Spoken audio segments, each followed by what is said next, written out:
elə vəzifəli şəxslər var ki, elə böyük əmlak sahibləri var ki, onlar öz əmlaklarını ictimai diqqətə çatdırmaq istəmirlər. Çişli pulların yuyulması istiqaməti olaraq da daşınmaz əmlak çox böyük aktuallıq daşıyır. Elə adamlar var ki, tək öz adlarından yox, öz qohumlarının, yaxınlarının, əqrabalarının da adını alırlar. Böyük əmlakları var. Hal-hazırda Bakıda ən bahalı mənzilin qiyməti neçədir? Hətta 10 milyona təklif olunan mənzil var. Siz elə bilirsiniz ki, gördüyünüz əmlak bazarı təkcə daşınmaz əmlak saytlarında olan bazardır. Yox.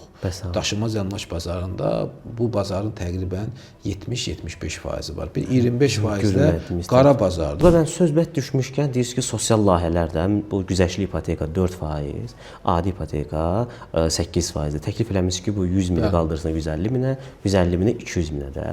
Bu təqribən nə vaxt olar bu belə bir şey?